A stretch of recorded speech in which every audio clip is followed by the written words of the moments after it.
Hi, good morning, good morning, good morning, everyone. We're out here on the walk.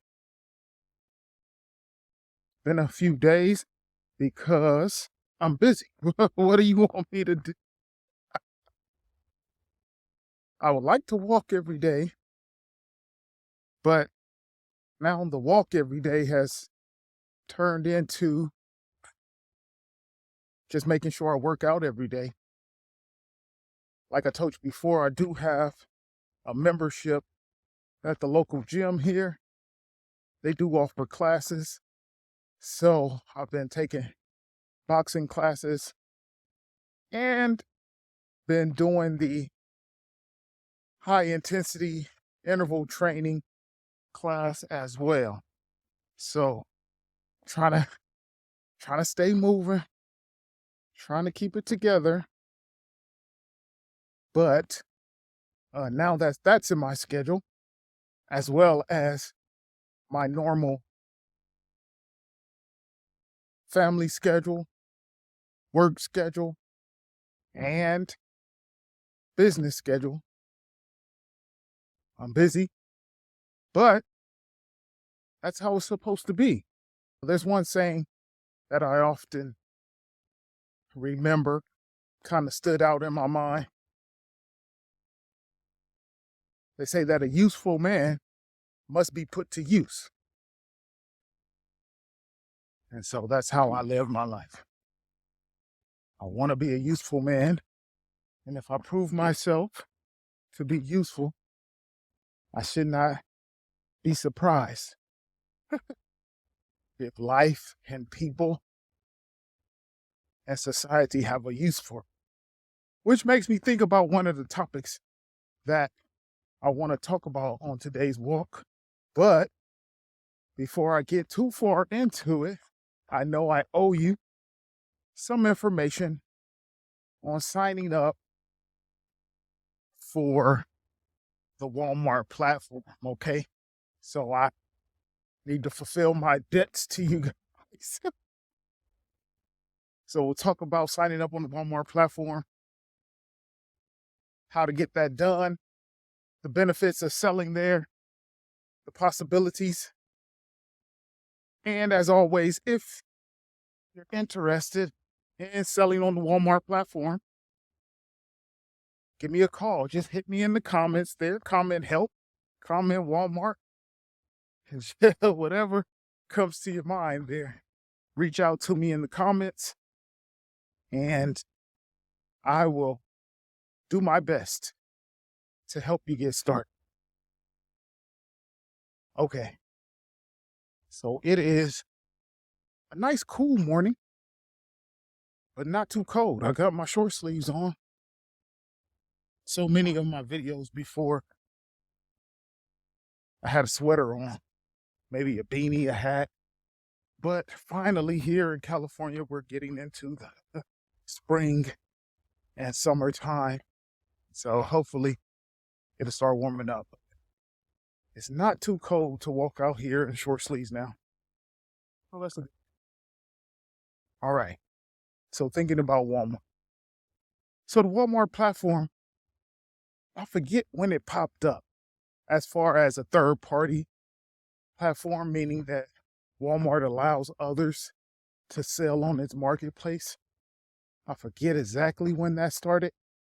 Maybe I'll do some editing and drop the start date for the Walmart marketplace for the third party sellers into the video.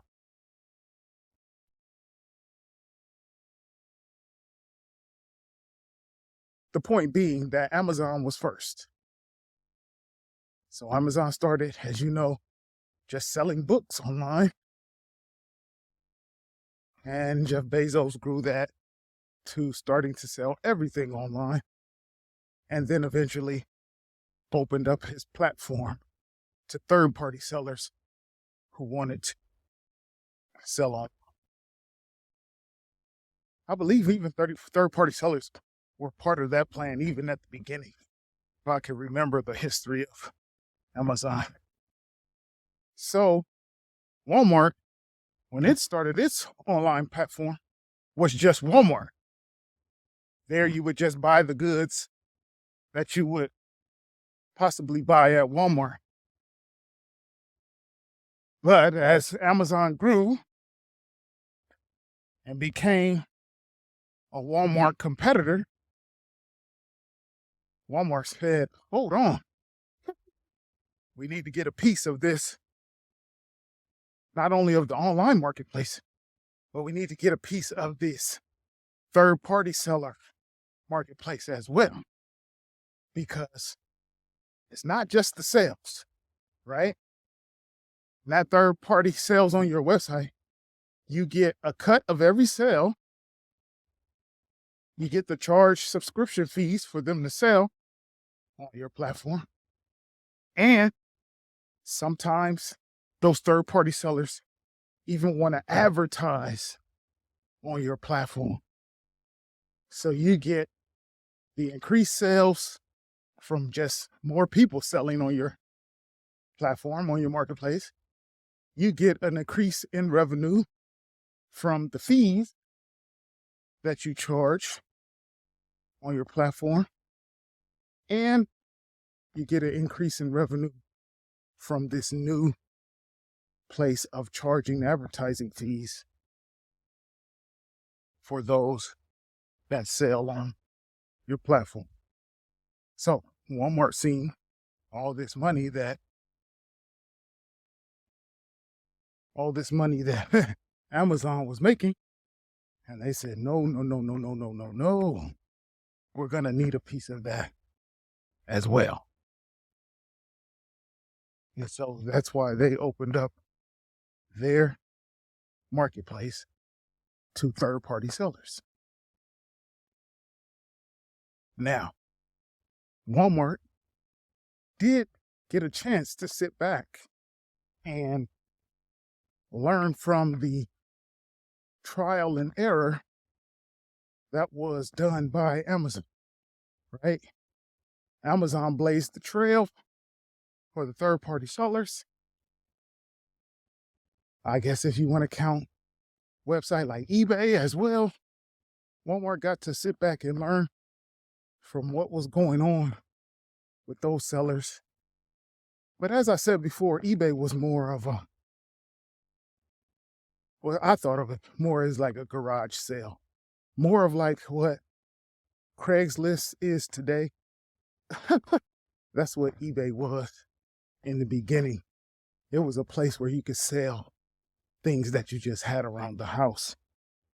Not so much brand new things, developing a supply chain and, really moving more units.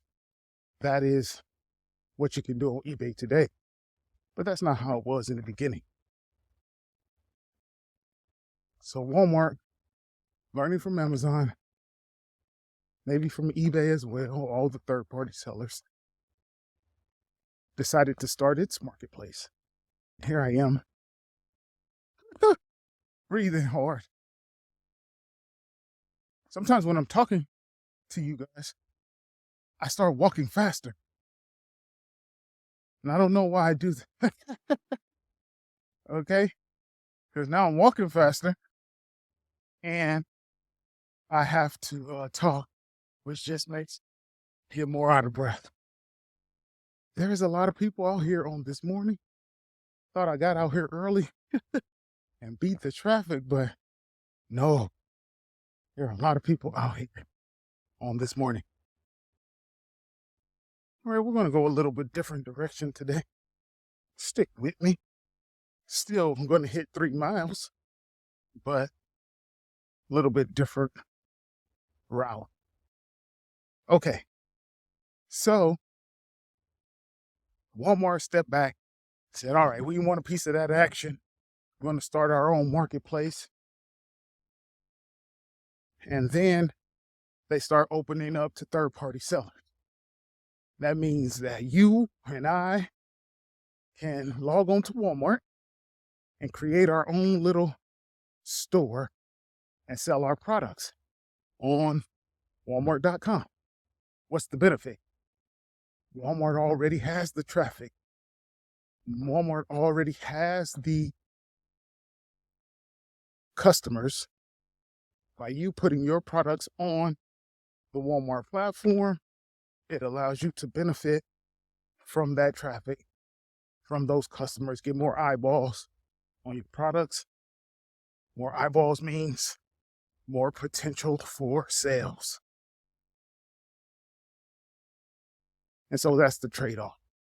You pay a little fee on each sale because Walmart makes it easier for you to get eyeballs on your product. So one of the things Walmart learned was that there's a lot of fraud on on the Amazon platform. A lot of fraud. And not that it's fraud and ripping people off. It's fraud in that people can create what they call bot accounts, right? You have a computer somewhere that just keeps creating accounts and creating accounts, uploading products, just treat it as a numbers game. Try to get more sales because you have more accounts with more listings. And surely Amazon has tried to limit that. But that was a big problem. International sellers. How do you control international sellers? That is, people over in the Philippines or in Pakistan and China create accounts to sell things over in the States or over in Australia or over in Canada. Those being some of the larger markets on Amazon or just in retail in general. How do you control that? Because again, you're dealing with bank accounts, credit cards, businesses, LLCs, taxes. How do you track all that? How do you keep it legal? It's very, very hard. You got to have a good system. And so Walmart learned from that and all the troubles with Amazon. And so they made their application process very stringent.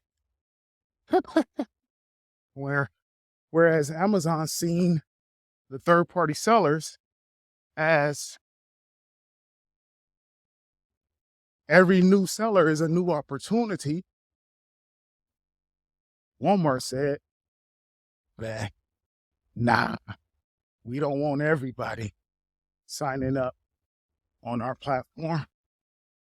We only want people who have had experience selling online already. So that is one of the big hurdles that you have to get over when you are trying to apply to sell on Walmart. And so Walmart, one of the things they want to see on their application is experience selling online already. And so you might say, well, Rob, what? What if I've never sold anything online? Well, before I get too far into that, let me talk about some of the other requirements. Walmart doesn't like to see a brand new LLC. I think this goes hand in hand with the having sold online already. If your LLC is really would like to go for 6 months, but if your LLC is, let's just say less than 6 months, if your LLC is less than 6 months old, there's a very strong chance that you're going to get rejected from the Walmart platform. So They want to see aged LLCs longer than 6 months, and they want to see experience selling online. So they want to review your website. Do you have a website where you sell online already? You already have an Amazon store. Look at that. So they are trying to recruit successful Amazon sellers already. Why? Because if you're already successful on Amazon, that means you already have a supplier. You already know your pricing. You already know how to get your product over here to the States. You already know all of the things that people would end up calling customer service for. Now, Walmart doesn't have to field those customer service calls, which I'm going to tell you right now, when you're selling on Walmart, customer service is not the best. They want people who know what they're doing already so that they don't have to spend as much money on customer service. Really, there's no number to call. There's no one to call. Maybe if you can get a few emails, which is what I do. I remember every email from email communication that I've had with Walmart. So when I run into a problem, I email all of those people.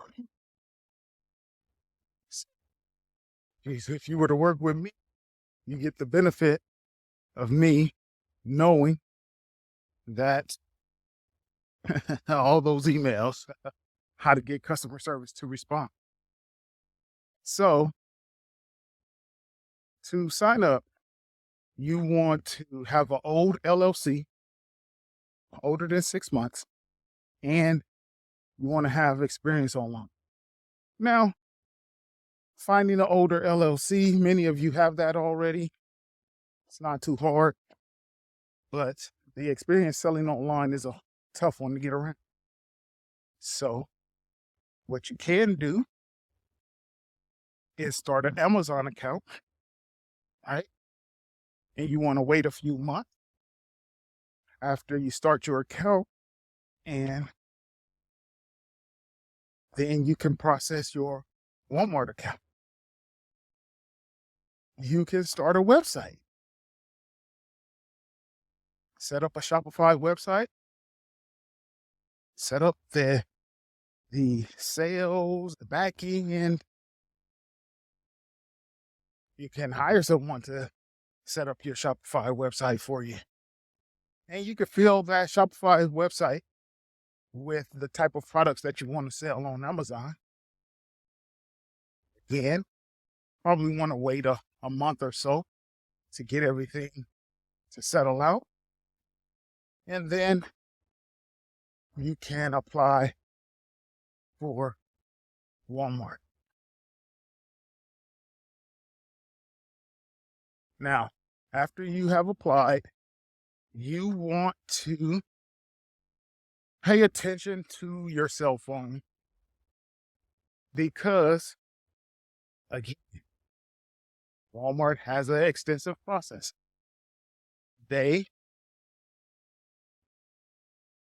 do not want to allow bots, random unmanned computers, to be signing up for their marketplace. And so they will give you a call and they want to speak to you. They will ask you your name and address. They will ask you to confirm the name of your LLC. And after they have done all that, usually, not 100%, usually they will approve you to begin selling on the platform. Now, you would think that that's it. And it's sprinkling a little bit, as we walk up into the clouds, so to say. we're more likely to get some of this rains. If my glasses are getting all wet up, hopefully it doesn't look too funny. Usually you will get accepted to start selling, but that's not the end of the hurdle. I've seen it where you get accepted to start selling, and then you connect your bank account, and then you get deactivated. You get deactivated, and they are just highly suspicious of fraud. So you want to make sure all the names are exactly the same. Whatever name you use for your LLC, that's the name that you want on your bank account. That's the address you want on your bank account. You want everything to match, because if it doesn't match, there's a chance. There's just more of a chance. It's not guaranteed, but it's more of a chance that they will deactivate your account. It's very frustrating to go through all of that, get ready to sell, and then they deactivate your account. And the struggle part of it is that they will deactivate your account and then tell you that there is no appeals process. You are deactivated, which is very, very troubling. But like I said, for them, they're limiting their customer service, and they're trying to learn their lessons from other platforms, and they're just going to avoid any gray area. They just rather not, I guess for them, they rather not have the store and the potential of sales if there's a potential of fraud or anything like that. But if you get denied or if you get deactivated, that's not the end of the world. There are still ways to eventually get approved and eventually get your account reinstated. Approval is easier than getting reinstated because there's a little more communication during the approval process. So you just send them an email, say, hey, I think this is a mistake. Here's my LLC paperwork. Here's my address, my name. This is me, really letting them know that you're not someone overseas or some bot somewhere that's trying to get approved. And normally I've seen that work. So approval is a lot easier to communicate with Walmart, and approval is a lot easier to get than trying to get reinstated. Because if you get deactivated, like I said before, there is no customer service. You just get an email that says you're deactivated, and all communication with Walmart stops. You won't get a call. You won't get a phone call, a text message, hey, call this number so we can verify. So it's very tough. But here's the insider tip. What you want to do is during your approval process is you want to save every single email that you receive. And the reason why you want to save every single email is because in those emails, there's going to be a copy to some Walmart employee on the back end. You want to save all of those email addresses, because if you get deactivated, again, there's no customer service to send it to. But during that approval process, you might be able to get your hands on 10 to 15 different email addresses from Walmart employees who work on these kind of things. These are the real support. Those are the real support team. And so if you get deactivated, you want to send an email to those 10 to 15 email addresses that you got during your approval process. And I've seen it happen.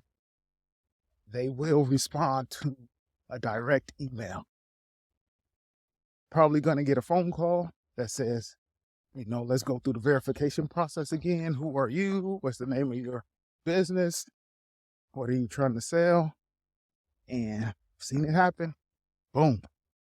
Or you get reinstated. When they said there was no review process, there is no appeals process. If you pay attention to the details, you can get your account out of the deactivation state. And so there it is. Now gave you some insider tips there. You want to get an aged LLC, more than 6 months is best. And you want to start selling online.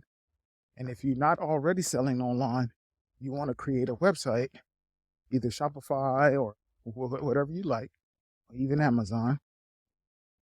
And I would suggest you wait a few months after you create another website, and then go ahead and apply.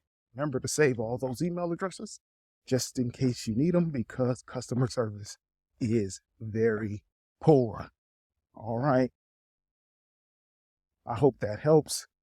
Get out there, do those applications. If you want me and my team to do the application for you, you want us to sell for you, we can do that as well. We'll locate the products. We'll fill your store up, make sure they get sold and shipped, and you can sit back and you'll bring in the profits. We do a profit share every month. We'll split the profits, and then we'll keep working for you. We'll get you ready on that Walmart platform. So especially if you have an LLC that you haven't done anything with, and it's just sitting there, had it for a year or so, wondering what to do with it. Maybe you did something with it and it, didn't work out. Go ahead and leave me a comment on this post, and let's see if we can get you a Walmart store. Okay? All right, I'm moving on to the next topic. What I want to talk about is a story I seen where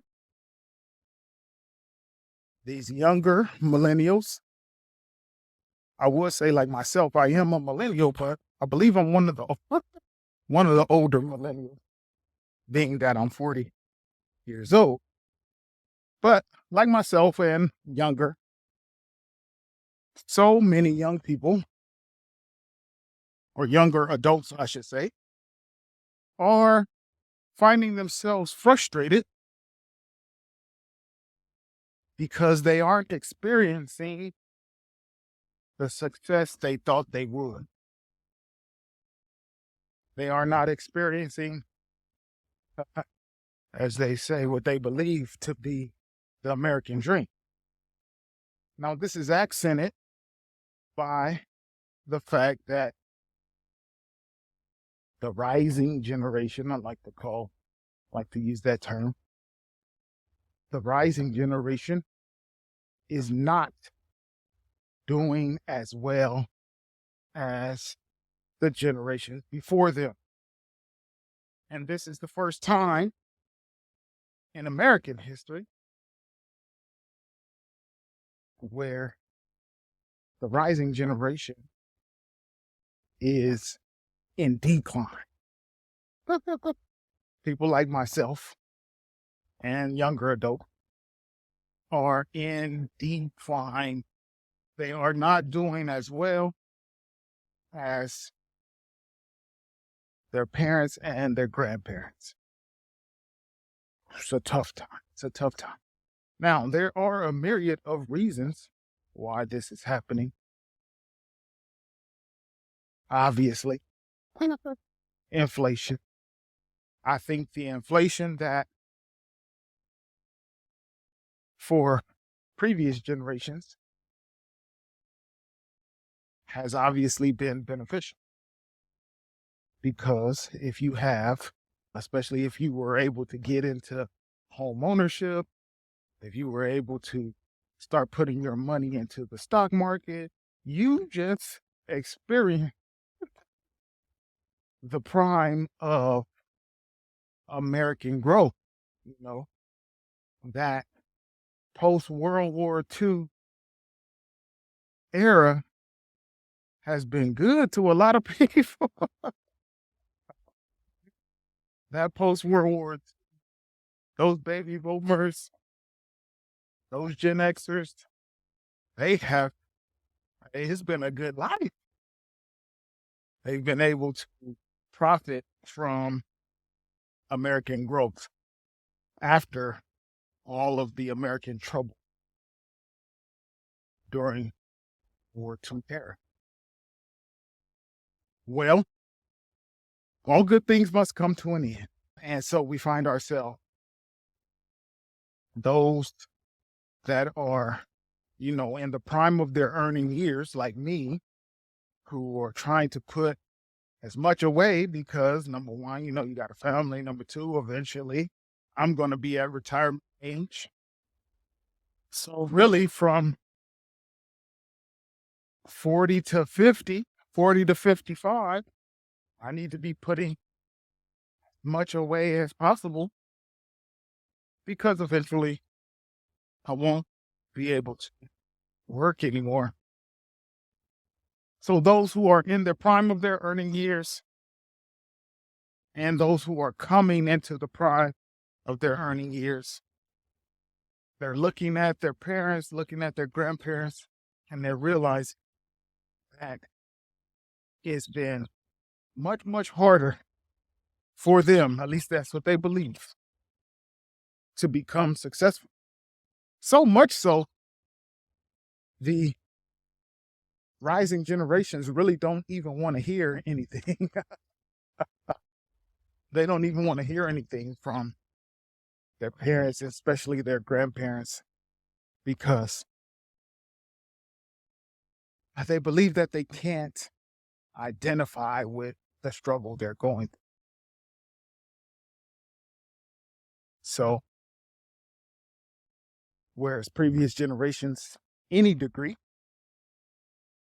was a leg up in the job market, today, any degree won't do. Degree must be applicable now to a certain field. And even in those cases, it can be hard to find a job because so many jobs want experience.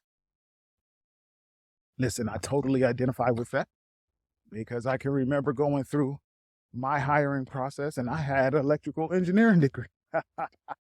And I had an electrical engineering degree. And I went to the University of San Diego, shout out to USD, which I believe is an awesome engineering program because it's so hands-on. I had actual skills. I knew how to use an oscilloscope. I knew how to use a network analyzer. I knew how to evaluate electrical circuits. I knew how to design amplifiers. I knew how to do all those things and use my hands to do it. I knew how to solder resistors and capacitors, inductors. I knew how to design filters and actually build those filters. I had real skills because I went to the University of San Diego.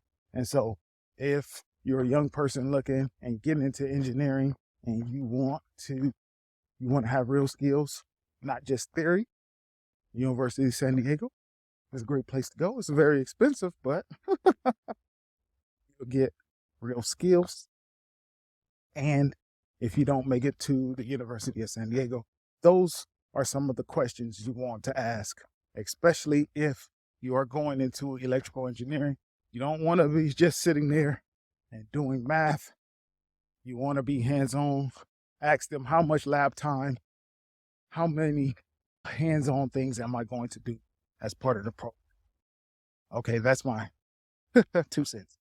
All right, so since this rising generation is finding it harder, it's not enough to have a degree. You must have a certain type of degree.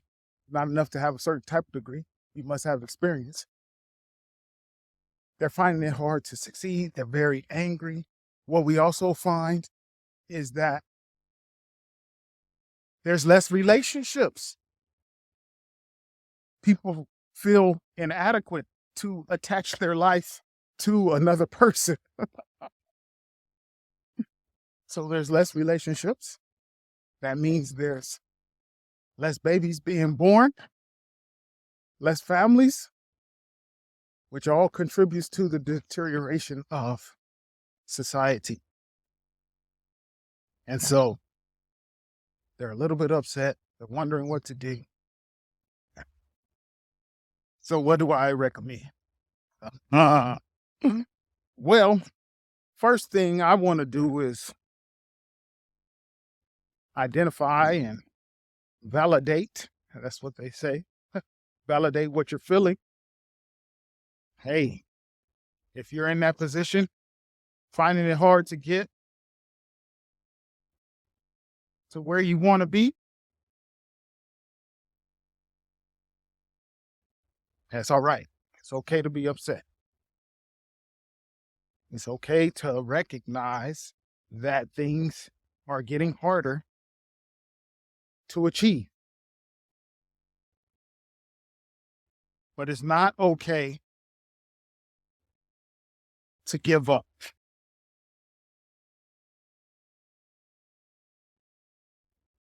Unfortunately, we don't get the world that we want. We get the world that we live in. Should it be better? Yes, it should. Are we victims of circumstances that are not our own doing? Yes, we are. Are a lot of the problems that we have is because previous generations have consumed at a rate that is not able to be sustained by the current working generation? This is true.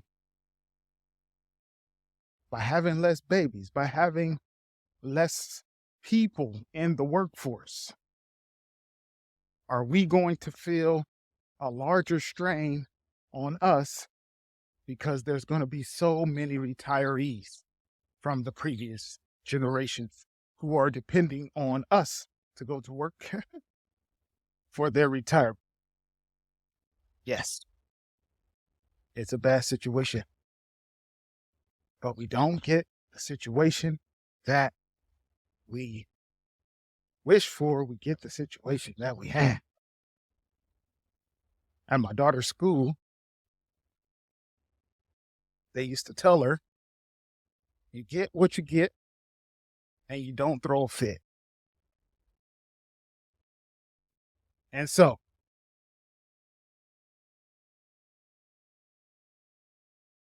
as I try to identify, as I try to sympathize,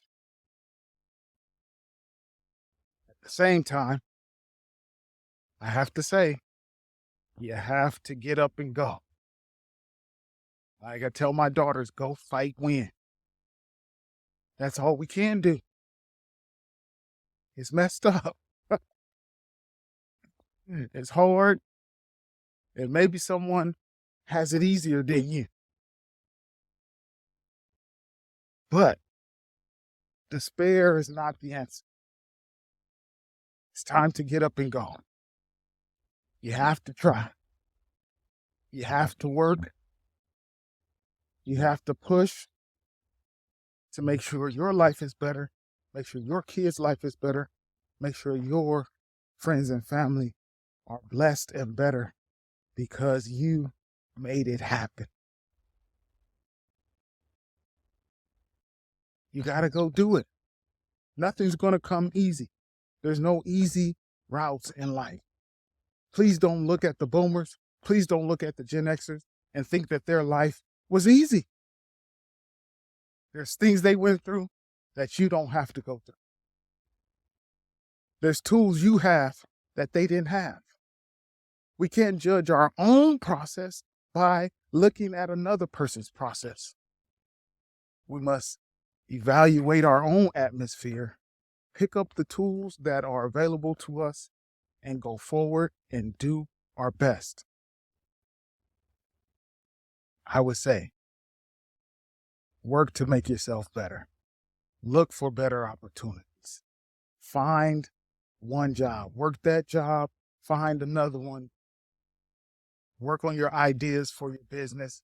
It's going to be very hard, but you also have the internet. You also have all these connections that you can easily make. You can build an international business far easier than previous generations. Now you might be thinking, but Rob, what if I don't want to build an international business? What if I want to just, live a comfortable life, have a family, and work hard and take care of that family? All of those things are possible for you. And maybe for the rising generation, you have to make that decision a little earlier. Maybe we don't have time to just sit around. Maybe we have to use every single moment that we have to bettering ourselves and to putting ourselves in a better situation. It's not going to be easy. It's going to be hard, but we can't look at ourselves as victims. We can't think about what if there was an alternative life that we were born into. This is the one you were born into. This is the one that you have. This is the one you have to make the most of. And so you don't have to look at previous generations and say, oh, they had it easy, they had it better. No, what you have to do is look at yourself and plot a course to where the future you is going to be in a better position. You have to run your race. You have to stay in your lane. Focus on yourself. Focus on your journey. Open up yourself and be vulnerable. Open up yourself to learn from others and open up yourself to make connections. In the future, we're going to need families. We're going to need leaders. We're going to need people who don't look at their situation and think that this is a desperate situation. No, now we're going to need people who can dream and vision and work toward a better situation. That's what we're going to need in our nation. That's what you're going to need for yourself. So I want to start with you. What do you want? How are you going to do it? And what are you willing to sacrifice to get it? How are you going to build a better situation for yourself, for your family, for the people around you? All right, come to the end of my walk. We'll talk a little more next time. Bye.